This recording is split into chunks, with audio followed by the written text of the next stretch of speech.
শিরোপা দখল করল ব্লাডমাউথ মহিলা টিম। ত্রিপুরা ক্রিকেট অ্যাসোসিয়েশন পরিচালিত আমন্ত্রণমূলক মহিলা টি-20 ক্রিকেট প্রতিযোগিতার ফাইনাল ম্যাচ হয় রবিবার। ফাইনাল ম্যাচটি হয় রাজধানীর এমবিবি মাঠে।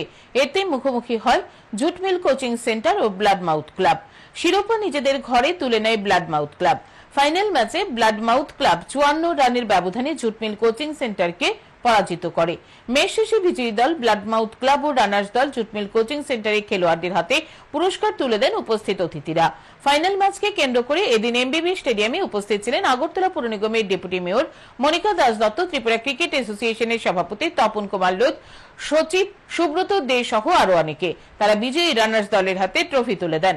মাঠে জয়ের আনন্দে মাতোয়ারা হন ব্লাডমাউথের মহিলা টিমের খেলোয়াড়রা। যিনি প্রতিদিনের মাতৃশক্তিকে নিয়ে এগিয়ে নিয়ে যাওয়ার জন্য অনুপ্রাণিত করছেন, এগিয়ে নিয়ে যাওয়ার জন্য সুবিধা করে দিচ্ছেন। আমরা যদি বলে থাকি আমাদের রাজ্যের মাননীয় মুখ্যমন্ত্রীও কোথাও আপনি পিছিয়ে নেই, সেই কথার মধ্যে যে জায়গা নিচ্ছে আমাদের কিন্তু সুযোগ করে দিচ্ছেন